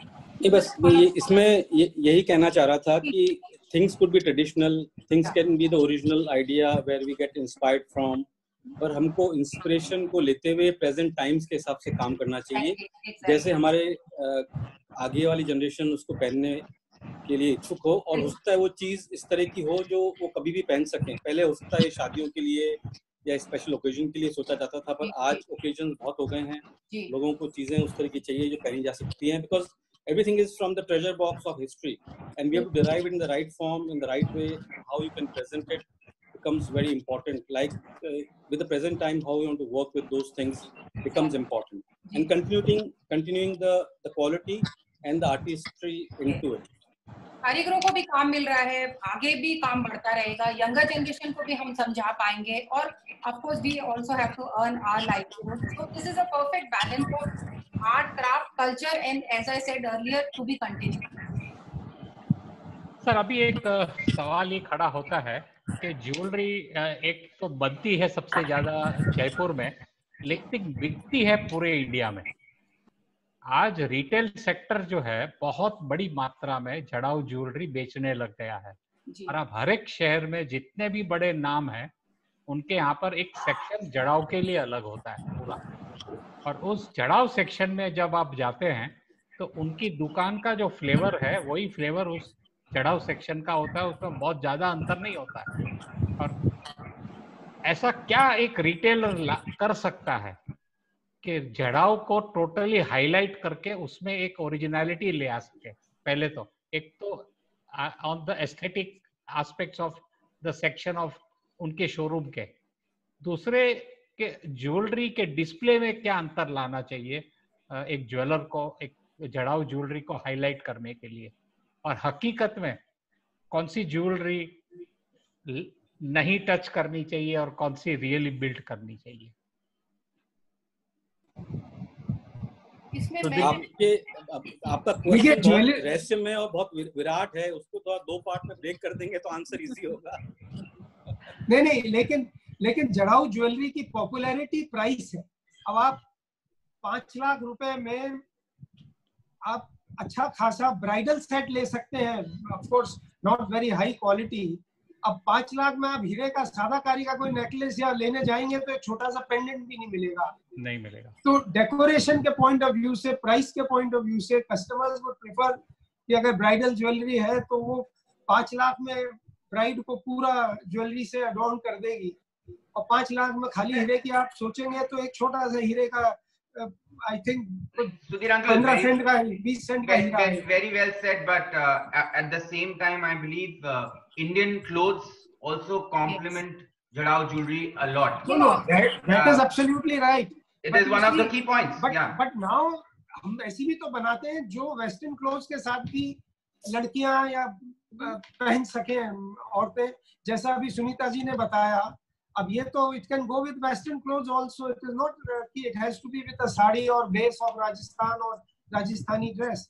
Yeah, but primarily मतलब आप सुनीता आंटी से पूछेंगे तो ऐसे पीसेस वो कम बनाए बनस्पति bridal jewellery is more popular. The reason being again it goes gels with the Indian jewelry goes very well with the brand. Plus the price also, भाई। Of course, 100%. हीरे की भी बना सकते हो, आड़ बना सकते हो, प्रतीक मांगटी का बना सकते हो, कुछ भी बना सकते हो। नहीं प्रतीक, जैसा मैंने पहले बोला था कि जैसे हमारे पास ब्राइड्स आती हैं, we make disco wedding jewellery, हमारा स्पेशलाइजेशन ही ब्राइडल ज्वेलरी रहा है। सो जब अब ट्रेंड्स आर डेफिनेटली चेंजिंग, कोई भी गर्ल आती है, ब्राइड आती है, वो सबसे पहले the mother and of course the girl also, आजकल I think it's a best of both the world. They want to wear the most expensive jewel watch also, but at the same time they want to buy a limited edition designer bag also। और शादी के दिन तो best लगना है और वैसा ही लगना है जैसे उनकी मदर या दादी या ग्रैंड जो फैमिली में हिस्ट्री चली आ रही है। तो एज अ जूलर रिटेलर अपने लिए तो विन विन सिचुएशन है ना, उनको वो भी दीजिए और उनको ये भी दीजिए और tell them the difference between the two. Yeah. No, also again, you're absolutely correct. Aaj ki girl, they want one of the biggest competition for jewelry today is the bags, the watches, the shoes, the clothes, and when you speak to them, so they said we want the complete package. I mean, I might be wearing a 10 lakh rupees ka necklace, but if I don't carry a nice bag, what is the use? So in a way, they are also correct. Everybody knows the value of a Chanel bracelet, but nobody knows the value of your necklace. So per se, so yeah, there is you have to strike that combination where you have to give them something which they would love to wear, they would love to flaunt, and it speaks the value of it as well. Okay, certain things you have to accept and certain things you have to change. Yeah. सारी चीजें हम बदल नहीं सकते और सारी चीजें हम फॉलो नहीं कर सकते। एक बात मैं जरूर कहना चाहूंगा कि हॉलमार्किंग आ रहा है अगले साल से, और जड़ाऊ ज्वेलरी को जो भी बेच रहे हैं उनके लिए अब एक रिक्वायरमेंट, मैंडेटरी रिक्वायरमेंट आ जाएगी कि हर एक चीज जो ज्वेलरी के अंदर लगी है वो जो डिक्लेरेशन है वो आपको सही देना पड़ेगा। उसमें there should be nothing which is hidden, number one. So if at all there is a content of gold, purity of gold of course has to be based according to your declaration. At the present 22 is allowed on the highest purity, so 22 it has to be minimum. अगर आप 23.5 का भी बना के 22 का stamp मारा सकते हैं, लेकिन 23.5 का स्टैंप आपको नहीं मिल सकता है। सेकेंडली जो उसमें नगीने लगे हैं वो भी नगीने का वेट्स जो है आपको परफेक्ट देना पड़ेगा। अगर लाख या सुरमा लगा है तो उसका वेट भी आपको उसके हिसाब से मेंशन करना पड़ेगा उसमें। And the hallmarking act requires you to do that. Now there is a huge amount of jewellery which is already lying with people, may not match the requirements of today, and the government has actually only given you 1 year to clear this off, and we have now left with us I think about 8 months till January 2021 to get this sorted out. So one humble request to everyone in the Jadao jewelry business to make yourself, gear yourself up so that you can cope up with the needs of hallmarking. Hallmarking is just not an element of purity. It is an element of giving the consumer exactly what you have promised. Price is not an issue at all. There is no discussion. Very important that what exactly they are possessing, and which is very important that the customer at the end of the day should know what he's buying, and with assurity. And I think ये अगर हम customer confidence build कर सकते हैं इसमें सही तरीके से, तो ये मैं क्यों कहने की कोशिश कर रहा हूँ कि बहुत लोग जड़ाऊ ज्वेलरी के बिजनेस में हैं और वो मान रहे हैं कि चलेगा और जो है होते आ रहा है वो होता रहेगा, लेकिन नहीं होगा। मेरी नहीं है, मैं जो मुश्किल है वो कर लेगा तो नहीं कर पाएगा, क्योंकि अगर आप मैन्युफैक्चरर हो और मैन्युफैक्चरर की तरीके से अगर किसी रिटेलर या होलसेलर को भी सप्लाई कर रहे हो तो जवाबदारी आपकी है हॉलमार्क कराने की, क्योंकि you are the seller. If you are a wholesaler also you are the seller, so you have to hallmark jewellery. And retailer की तो रिस्पॉन्सिबिलिटी लास्ट में रहती है, but he can still sell jewelry bought from you as hallmark jewelry and he can still sell it. There is no problem, because we have understood the whole element of hallmarking in a very big depth. Gold jewelry में तो बहुत सरल और आसान है, समस्या बहुत कम है, लेकिन जब स्टडेड ज्वेलरी आती है तो जो क्लैरिटी, ये सारी क्लैरिटीज बहुत परफेक्ट तरीके से रहनी चाहिए। क्योंकि हमारा एक जड़ाव का जो बिजनेस है वो बंद नारियल जैसा है, वो जब तक बंद है तब तक बहुत बढ़िया दिखता है। जैसे सुनीता जी ने बताया था प्रतीक जी को रात को कि वो ताजमहल जैसा दिखता है, बिल्कुल ऐसे हमारा बताया था मुझे। नहीं, पर अशोक भाई आपने बहुत अच्छी बात कही, और ये इस बात को सिग्निफाई करता है कि जो अच्छा काम कर रहे हैं, तरीके से काम कर रहे हैं, उनके लिए कोई प्रॉब्लम नहीं है जो लोग अपने क्वालिटी ऑफ गोल्ड को, क्वालिटी ऑफ वर्कमैनशिप को ठीक से नहीं रख पा रहे हैं, उनके लिए बहुत बड़ा चैलेंज है और उनको अब इस काम को अच्छी तरह करने के लिए और जुट जाना चाहिए और अपनी प्योरिटीज को बराबर मेंटेन रखें, वर्कशॉप्स में उन चीज़ों के प्रति ज़्यादा सावधान रहें और हर चीज़ को एक हॉलमार्किंग प्रोसेस से निकालें। ये एक बहुत जरूरी हो जाएगा। आप लोगों से अगर बात ये आएगी तो सारे लोग जो सुन रहे हैं वो भी उसका फायदा उठा सकेंगे। नहीं, हमने तो ये चीज करते करते ही अपने आप को 300 साल तक पार किया है और की जनरेशन निकाली है, तो ये तो एक बेंचमार्क है ही कि करना है कि अपने को अपने हर चीज पे QC एंगल से देखते हुए आगे बढ़ना है। और अब तो अपने पास एक एक्स्ट्रा बॉडी हो गई उसकी हेल्प लेने के लिए, तो हमारे पास वो एलिमेंट आ गया कि हम उसको रीचेक कर सकते हैं। उस कारण से कह रहा हूँ क्योंकि मैं जानता हूँ बाजार में क्या हो रहा है। True. But Chandu bhaiya, what do you think? The Jadao jewelry today is going great guns. I mean, if you were to see the amount of exposure it has now to the people, and the people want Jadao, it's only one way, which is up, and it is the future. And like Sudhir uncle said, price point, aesthetically, you name it, in every aspect, as far as the Indian market goes, it is perfect, bang on. हमको अपना mindset करना पड़ेगा कि हम we disclose everything honestly to the customer. Absolutely. ये छुपाने से नहीं चलेगा काम आगे. Yeah. आपको So the only glitch which Jadao has today, the only glitch is the trust factor. If we can get that in our customer, there is nothing to stop it, because all the designers, all the celebrities, you name it, everybody is just promoting out and out Jadao jewelry. मेरा कहने का उद्देश्य प्रतीक ये है कि एक ही one rotten apple can actually spoil the whole basket. और ये जो आप सोच रहे हैं कि chill, we are going up in a very good way. This is that one factor can bring the entire aircraft down to the ground. You have to remember. Absolutely right, Ashok bhai. And I tell you, the advice is that every single person needs to start changing fast. For those who are doing it, they are the benchmarks. For those who are not doing it, start now. और जिसको पता नहीं है, immediately पता लगाइए.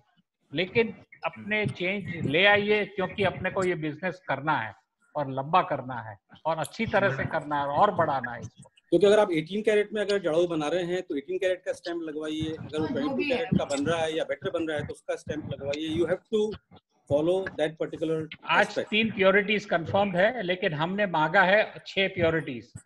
तो कोशिश करें अगर कुछ भी चेंज आता है वो पॉलिसीज के अंदर, we should abide by the government rule, we should abide by what the needs of the consumer are, because इसमें इज्जत एक दो व्यक्ति की बिगड़ी तो पूरी इंडस्ट्री की इज्जत बिगड़ती है. पर अशोक जी, ये चैलेंज तो जो रिटेलर्स हैं उनको अभी भी आ रही है, क्योंकि जयपुर जैसा सबको पता है कि it's a hub of Kundan Meena jewellery.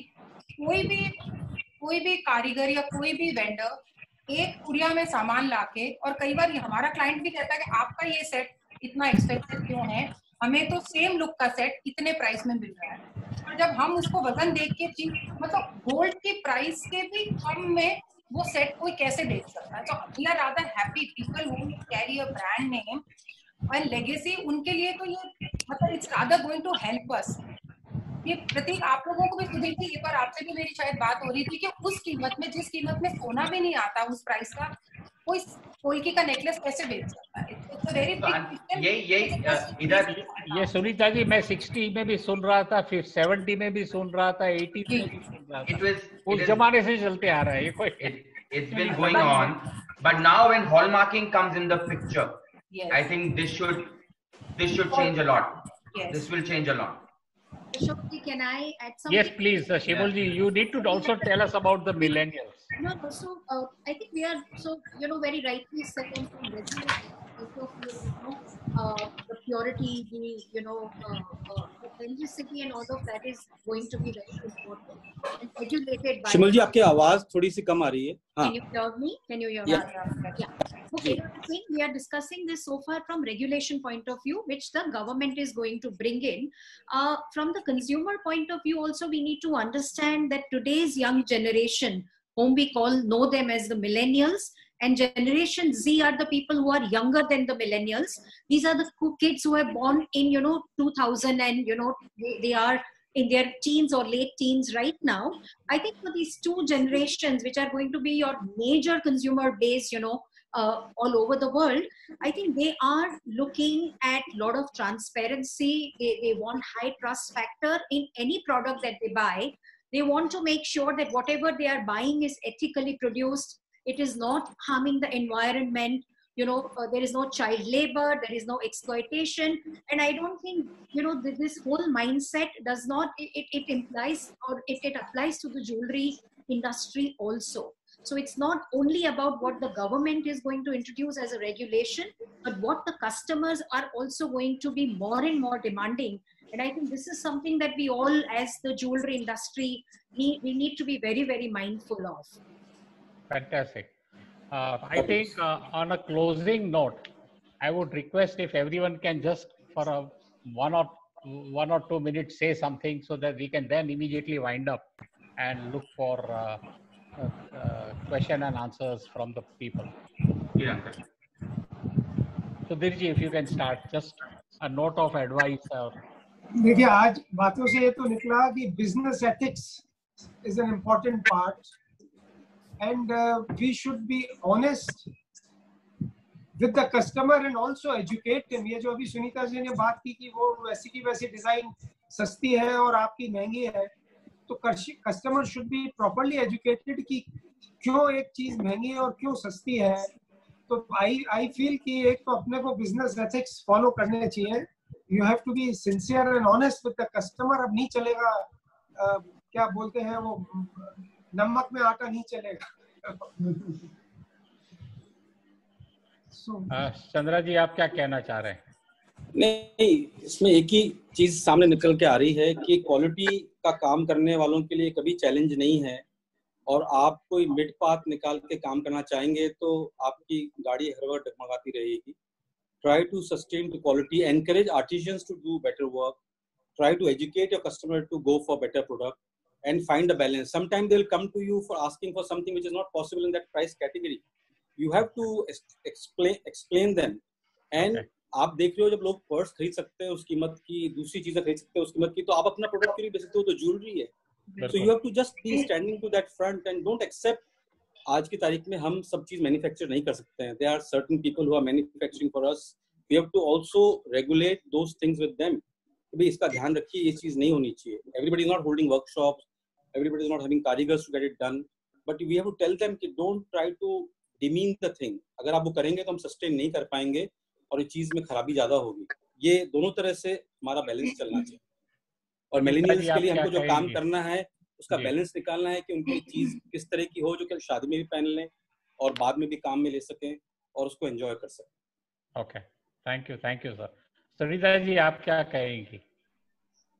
देखिए, जो सबसे बड़ा चैलेंज अभी जो आ रहा है, one is of course the quality of work and providing detail to the client.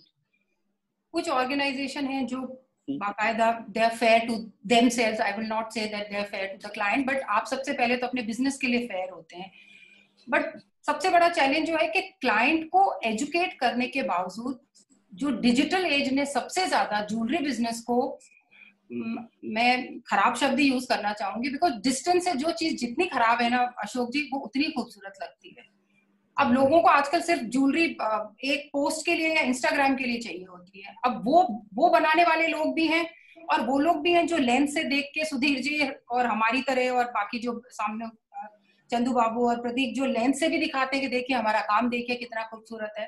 So the conflict is between good work and bad work. It has always been there, but because of the digital presence, it has ये ज्यादा बढ़ गया है. Competition visual, because कोई आज के time में चीज को करीब से लेके नहीं देखना चाहता, वो दूर से देखना चाहता है कि दूर से कितनी सुंदर लगती है. इंडस्ट्री में सबसे बड़ा चैलेंज ये है. Another biggest challenge is the line which has blurred between B2B and B2C. I don't see any demarcation कि whether that retailer is only supplying to their clients or they are supplying to the clients as well as to the retailers also. अब same client एक ही piece को लेके दुकानदार के पास भी चला जाता है और वो वहां से जाके किसी B2B शो में भी खरीद लेता है। कुछ एक चैलेंजेस हैं जो इंडस्ट्री फेस कर रही है। आई होप मेरे से बहुत सब इंटेलिजेंट लोग बैठे हैं, hopefully will find some solution. I will do my bit. I have been doing this for 25 years and I see great future in this industry and for the younger generation also, and rest, as we say, there's always a solution for a problem. Thank you so much. Wonderful. And what about Prateek ji? आप क्या कहना चाहेंगे?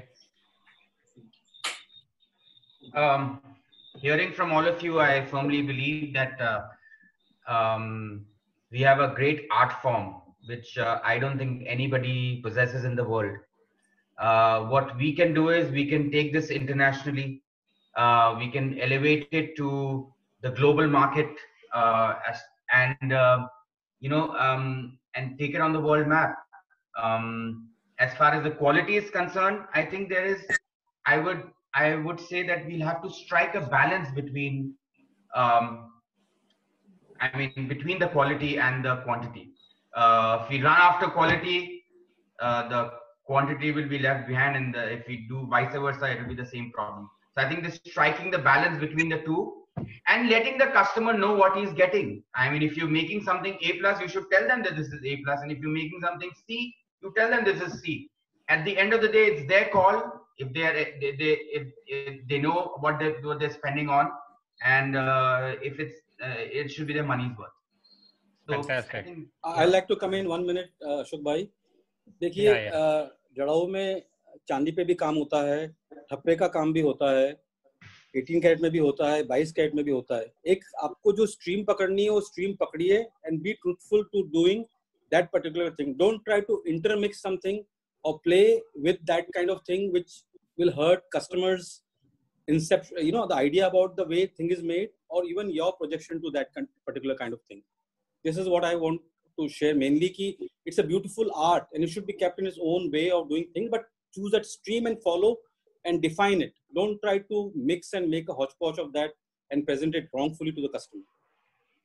जैसे पुराने गानों के नए version बनते हैं, कभी कभी सुन के ऐसा लगता है कि ये आदमी अगर सामने मिल जाए तो उसको मैं क्या सुना दूं. क्या बात है, वाह. तो अविनाश जी, सर, हमने Ashok bhai, last comment from Shimul ji. Shimul ji has not come. Yes. Shimul ji, sorry. Yeah. No, very clearly when we talk of, Kundan Meenakari jewelry, I definitely look at it as a very, very important aspect of India's cultural heritage. And it's amazing that more than 450 years, we have an unbroken tradition of this art form being practiced from generation to generation in 2-3 important centers of India. Having said that, I feel that this art form, now that it's come into mainstream, it's, in the commercial world and so on, we'll also need to recontextualize it in the current scenario. And I believe that all the stakeholders that we have, whether it's the karigars, whether it's the jewelers, whether it's the regulators, whether it's the end consumer, I think we have to consider all of these stakeholders, in the appropriate light. And we need to, our offerings need to take cognizance of that. And as somebody was saying earlier, there is huge potential of creating greater awareness of, this particular form of jewelry, which unfortunately in younger people, as somebody said, Sudhir ji was saying that, ye kundan hai to ye gold hai ki nahi hai. There is a lot of lack of awareness. And I think we could use technology and online platform to create larger awareness, in people about this art form. If it's expensive, what is the kind of skill, what is the kind of technical understanding that goes into making of the piece? Why does it take a month or two to make one piece of jewelry or whatever? And I think if there is greater awareness in the masses, the younger generation will appreciate it more. And only if the younger generation appreciate it more and take pride in, this form of jewelry, I think then we can continue, this form of jewelry can continue uninterrupted for another 500 years or so. So recontextualizing it in, today's context, the Indian and the global scenario. And I agree to Prateek, globally there is immense scope, but we still need, we need to exploit that potential also. I would like to beg your pardon in case I have asked you anything in the wrong way, or in case I have messed up anything, because I'm prone to, and I sometimes don't follow the pattern of movement in the right way also. But irrespectively, I think we had a wonderful chat today, and I really enjoyed everyone's point of view. और मुझे तो बहुत ही जानने को मिला है आज की तारीख में, और समझने को भी मिला है, और एक हमारी इंडस्ट्री को एक बहुत बढ़िया मैसेज जा रहा है यहाँ से, और जड़ाव के जितने भी काम करने वाले हैं उनकी आंखें खोलनी चाहिए, किस तरह से काम करना है, कैसे चेंज लाना है, किस तरह से कायदे नए आ रहे हैं उनको निभाना है, और हमारी हर एक व्यक्ति की जो इज्जत है वो हमारे इज्जत को हमें संभालना है। इस इज्जत को क्वालिटी से कनेक्टेड है, कंज्यूमर से कनेक्टेड है, प्रोडक्ट से कनेक्टेड है, हमारे नाम से कनेक्टेड है, और हमारी इंडस्ट्री से कनेक्टेड है। ये हमको जानना है, जरूरी है। और इसको लेते हुए मैं अविनाश जी को विनती करूंगा, कुछ अगर प्रश्न हो तो लोगों के से पूछें। Two important questions are there. Then I will ask Bachraj ji to come in, and one more person wants to come in is Mohanlal ji. Sir Rajiv ji को ले आइए सर। हाँ, sure sir. एक क्वेश्चन आया है which is very important. Some maintenance tips for the jewelers as well as for the customers from the elite panel. Maintenance tips for the Jadhav jewelry. किस तरह से ज्वेलरी को संभालना चाहिए? I can address this particular point. As far as customers are concerned, we keep on communicating to them that they should not expose to high degree of humidity, not to spray perfume or other things when they have worn it already.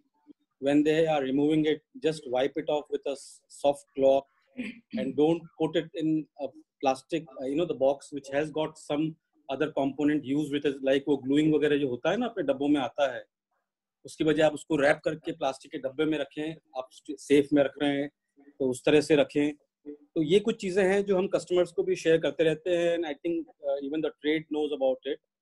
As far as our own handling of things are concerned, we have to preserve them properly, put in some kind of जो अपना cloth होता है, धोती का कपड़ा जिसको बोलते हैं, उसमें आप लपेट के रखेंगे तो एक ह्यूमिडिटी का जो एलिमेंट उसमें जाता है वो थोड़ा सा रुक जाता है, और फिर प्लास्टिक के डब्बे में उसको रखें। सभी चीज़ों को वो जो ग्लू वाले बॉक्स या वैसे बॉक्सेस होते हैं उसमें नहीं, और ये बहुत स्ट्रॉन्ग लाइट में एक्सपोज करने से डाकों पे असर पड़ने लगा है, तो वो बहुत ज़्यादा स्ट्रॉन्ग लाइट में उन चीज़ों को हर वक्त नहीं रखना चाहिए। ये चीज़ हमने अपने यूसेज में देखी है, और कैलकाटा भी उतना ही ह्यूमिडिटी प्रोन है जितना बॉम्बे है, और जगह पर दिल्ली में कई बार कालापन ज़्यादा आ जा रहा है, तो कहीं कहीं ये पोल्यूशन लेवल भी प्ले कर रहा है इन चीज़ों की खराबी में, और कहीं कहीं मैन्युफैक्चरिंग की चीज़ भी इस चीज़ को खराब कर रही है। तो इसके बारे में अगर और कोई चीज़ की समीक्षा चाहिए तो I can advise directly, we can talk over about. I think I need to. Sudhir भाई, हाँ, अगर आप what we advise our customers and our other members is that we tell them keep them in tightly ziplock, okay, tight ziplocks rather than any form of cloth. Just tight ziplock के अंदर आप plastic box में रखिए, air tight रहता है तो उसमें कोई हवा लगेगी नहीं. And as far as extreme light is concerned, when you have your showroom lights, you don't keep them under. You keep them under LED lights, not under like halogen light. तो वो dark में वो फर्क नहीं पड़ता है. Otherwise, ladies के लिए मैं एक एडवाइस दूंगी कि नॉर्मली हम लोग इतना जल्दी में होते हैं कि ज्वेलरी जब पहनते हैं तो या तो ड्रेसिंग टेबल के सामने खड़े रह के, so it's always good, and this advice has been given by my grandmother. पहले तैयार होइए, फिर आप बैठिए और बैठ के हमेशा ज्वेलरी पहनिए, है ना, पहनते हैं ड्रॉप होगी तो कुछ भी डैमेज होगा, आप भी गिरेंगे तो टूट जाएंगे। perfume before, परफ्यूम, तो बैठ के पहले लगा दीजिए, पहले तैयार हो जाइए, बैठिए, फाइंड अ नाइस प्लेस, आराम से पहन के उसको एंजॉय करिए। भागते भागते पहनेंगे, गिरेगा तो टूटेगा। वाह वाह, fantastic. Avinash ji, one more question. Post COVID, we are expecting there will not be large gatherings, there will not be destination weddings, and a lot of things are going to change. What our panel understands, what will be the impact of this on Jadhav Jewelry, because this segment caters mostly to the bridal. इस प्रश्न का उत्तर तो हम भी खोज रहे हैं सारे बट फिर भी मैं ये उम्मीद करती हूँ कि we have to educate clients about heritage culture. और पुराने समय में जैसे बामलवा साहब भी देख रहे होंगे, पुराने समय में सब अपने शादियां नहीं होती थी चौक से, तो तब भी घर की महिलाएं अच्छी ज्वेलरी तो तब भी पहना करती थी ना। तो हम कहेंगे जी। That's a great answer. That's a great answer to the question, I think. Yes. और मैं तो ये चाहती हूँ कि ये जो महंगे लहंगे बिक रहे हैं ना 14 लाख 18 लाख, उसकी बजाय उनको बोलिए कि they should invest in jewelry and which is going to last them forever. है ना, लहंगा एक बार पहनेंगे उसके बाद वो दोबारा, मुझे नहीं लगता वो लाइफ में कभी they have to use it ever. I think Sunita ji, people would want to live their life to the moment. कल क्या होगा पता नहीं. Rather do it right now. Whatever you want to buy, whatever you want to wear, do it right now and enjoy it. So I think पुरानी चौक से शादियां करेंगे, घर के रिश्तेदारों को बुलाएंगे. I think we'll have a more close wedding. मैं आपको एक बात बता दूं, एक साल अगर ये चल गया कोविड का किस्सा और अगर स्लो हो गया तो हमारे पीछे सब इतने सालों के पीछे की हिस्ट्री है, हमारी मेहनत है, बिजनेस का एक्सपीरियंस है, काम है. क्या फर्क पड़ जाएगा एक साल में अगर आगे पीछे हो गया, धंधा कम भी हो गया तो we will need to just control ourselves, control our minds, be satisfied in whatever happens. पहले भी तो महामारी आई है. Things will normalize. बिल्कुल, everything in life normalizes. So उनको भी समय देना पड़ेगा, कोविड को भी समय देना पड़ेगा, लोगों को भी समय देना पड़ेगा. Ashok bhai, with this one more question is there. Okay. Post COVID, everybody is worried about sanitization, and everybody is talking about the impact of the virus on the metal. Do you have any tips to offer to Jadao jewelry to be sanitized? How people are going to sanitize this jewelry when you are giving the jewelry to be worn by the customer and you have to again re-sanitize it and show it to others? Tips? ये थोड़ा मुश्किल है because आप post को sanitise कर सकते हो, you can provide them with gloves, आप अपने एनवायरनमेंट को पूरा सैनिटाइज कर सकते हो, but to sanitize that entire piece of jewellery I don't know. Shimul, आप they wear it, how do you sanitize it? You can't sanitize it. या चंदू भाई, आपके पास कोई आंसर? हाँ, नहीं, शिमुल जी कुछ बोलना चाहते हैं, आप बोलें, उसके बाद में कहूँगा. I have a very different take on this, and I think only when there is a crisis, you know, it pushes all of us to think differently. Maybe, and I completely agree that the whole issue of, you know, things sanitize is going to be very important for all of us. Nobody ever wants to get infected. This is where I think again technology can play a huge role, and the way the Forever Mart and others have done. I think maybe we look at a scenario where when the customer walks into your showroom, she doesn't really need to actually wear the piece.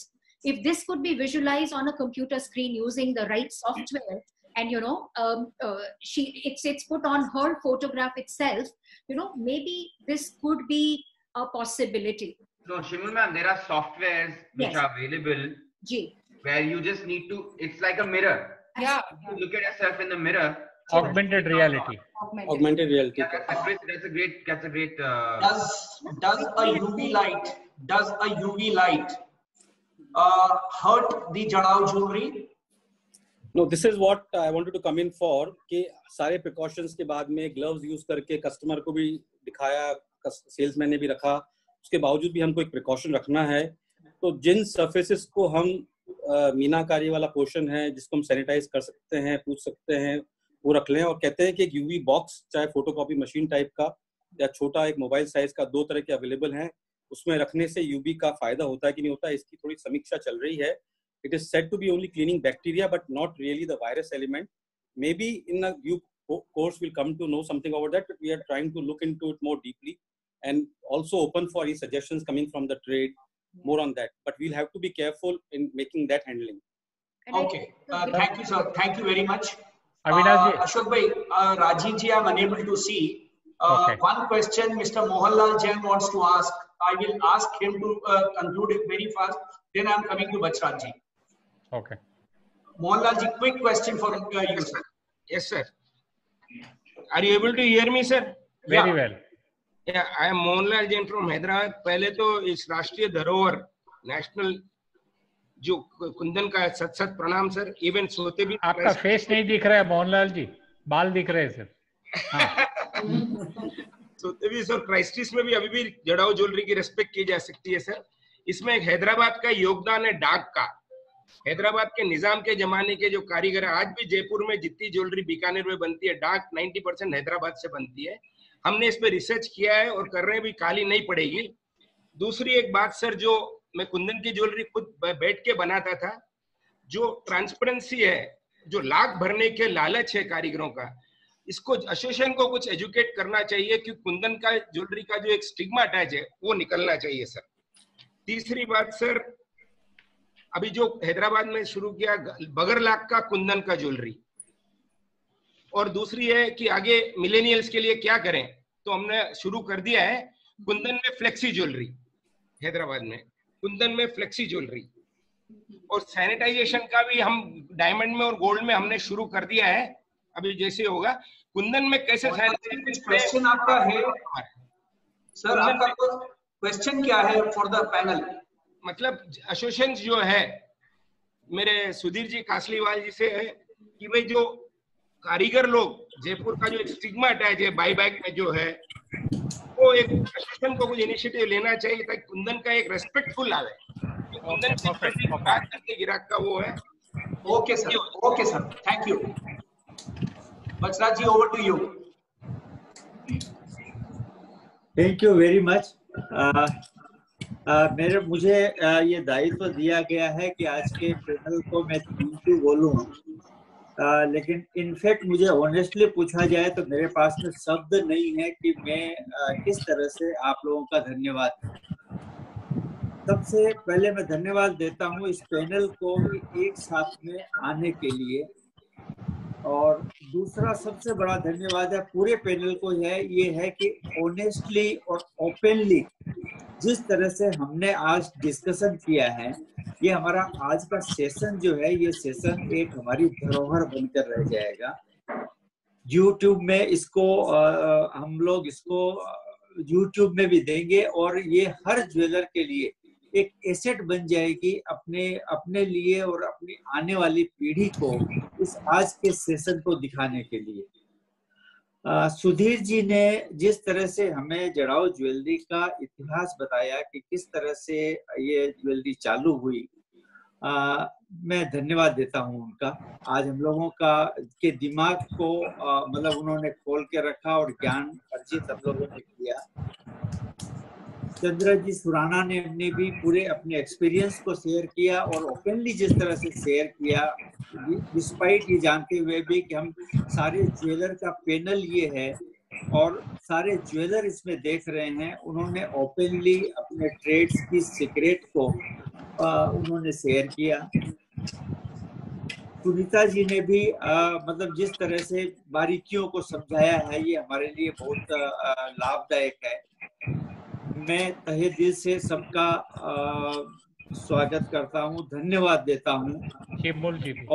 और मैं आशा करता हूँ कि आज का ये जो सत्संग रहा हमारे लिए, हमारे जीवन का एक महत्वपूर्ण पार्ट आज इस लॉकडाउन ने हमको दिया है, तो ये इसको हम संभाल कर रखेंगे. और आने वाले समय में यदि हमें कभी भी कुछ समय मिला तो आप लोगों के साथ में जरूर सत्संग करेंगे और मतलब आपके अनुभव का, आपके विचारों का लाभ हम जरूर लेंगे. बहुत बहुत धन्यवाद, तहे दिल से धन्यवाद.